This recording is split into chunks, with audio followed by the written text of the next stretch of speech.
नमस्कार, news take के Y factor में आपका स्वागत है। मैं हूं योगेश मिश्र। चांद बाबा, नस्सन, अशरफ, राजू पाल और अब उमेश पाल, इन सारी हत्याओं की ठीक से तफ्तीश होती तो उस आदमी का चेहरा जरूर सामने आ जाता जिस आदमी ने सरकार के कानून व्यवस्था के सामने एक बड़ा सवाल खड़ा कर दिया है।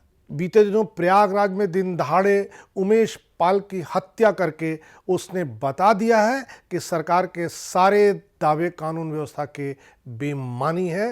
हालांकि पुलिस ने भी कुछ इनकाउंटर किए हैं, पुलिसिया दबिश जारी है, लेकिन इलाहाबाद और आसपास के इलाकों में अपना साम्राज्य चला रहे अतीक अहमद और उसके खास गुर्गों तक पहुंचने में कोई ऐसी कामयाबी नहीं मिली है जिससे उमेश पाल के परिवार वालों को संतोष होता। हैरत अंगेज ये है कि अतीक अहमद इन दिनों गुजरात की जेल में बंद है और गुजरात की जेल से भी वो अपना कारोबार करने में कितना कामयाब होता है यह उमेश पाल की हत्या से साबित हो जाता है। अतीक अहमद पर हत्या की कोशिश, अपहरण, बलवा, रंगदारी जैसे सैकड़ों केस हैं।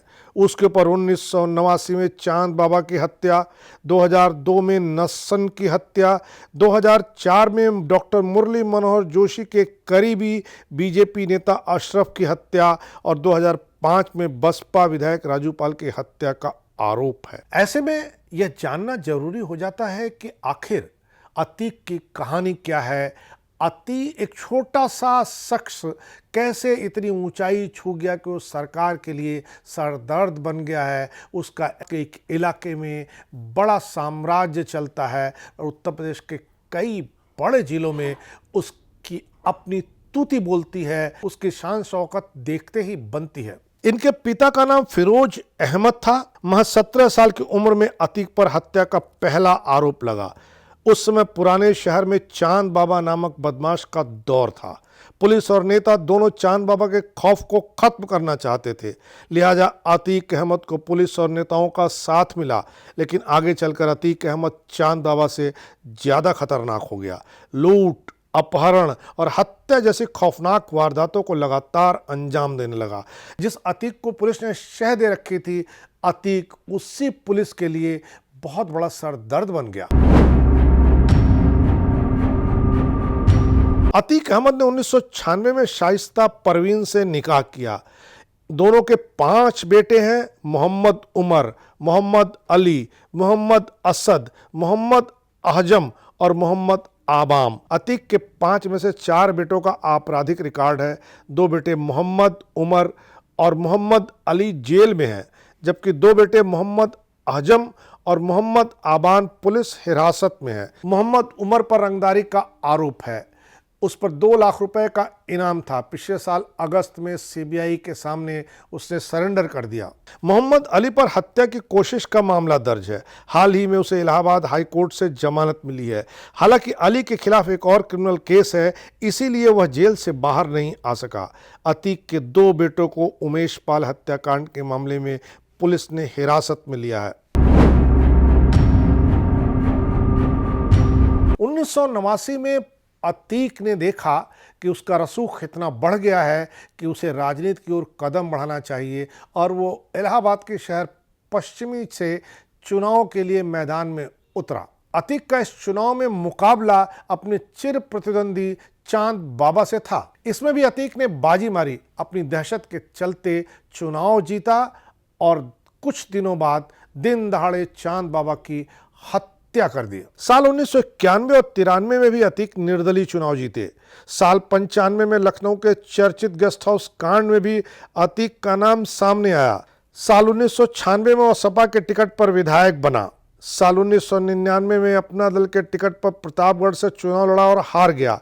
फिर 2002 में अपनी पुरानी इलाहाबाद पश्चिम सीट से 5वीं बार विधायक बनने में अतीक कामयाब हुआ। अतीक का खौफ इतना था कि इलाहाबाद पश्चिमी सीट से कोई नेता चुनाव लड़ने के लिए तैयार ही नहीं होता था। समाजवादी पार्टी ने अतीक की हैसियत को बढ़ाने का काम किया और 2004 में इलाहाबाद के बगल वाली फूलपुर सीट से अतीक को मैदान में उतारा।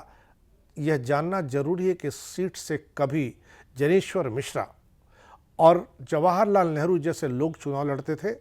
हालांकि अतीक का रसूख यहां भी काम आया और अतीक 2004 में सांसद बनने में कामयाब हो गया।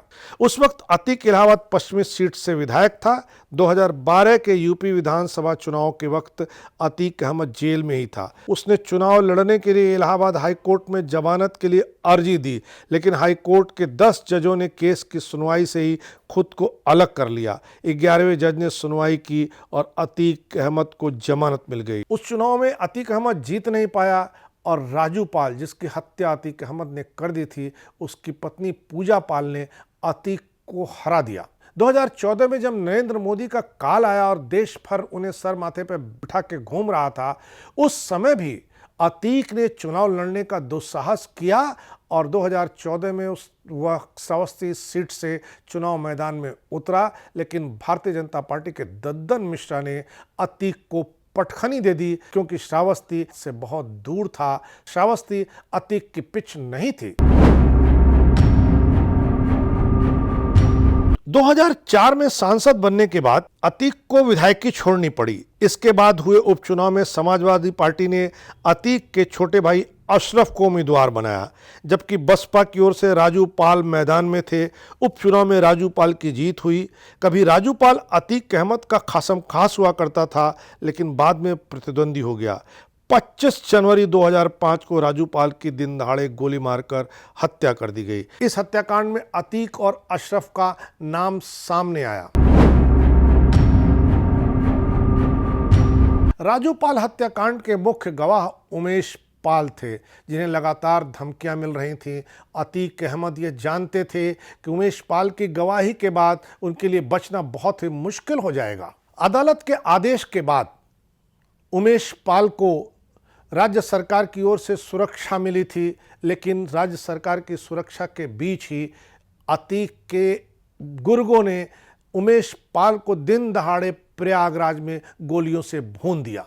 उमेश पाल की हत्या के संदेह की सुई अतीक और उसके परिवार वालों की तरफ घूमी, और यह सुई सिर्फ पुलिस की ओर से नहीं थी। उमेश पाल के परिवार के लोगों ने भी यही कहा, जो सरकार अपने कानून व्यवस्था के नाम पर दोबारा लौट करके आई हो, उस सरकार के सामने उमेश पाल की हत्या एक बड़ी चुनौती है।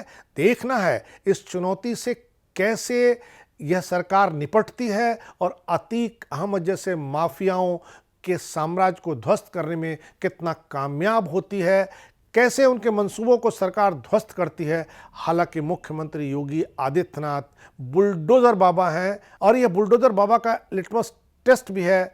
जब तक उमेश पाल हत्याकांड की तफ्तीश अंत तक नहीं पहुंचती है, तब तक इंतज़ार करना पड़ेगा। इस बार इतना ही। अगली बार फिर मिलेंगे किसी नए सवाल पर नए ढंग से बात करने के लिए। तब तक के लिए नमस्कार।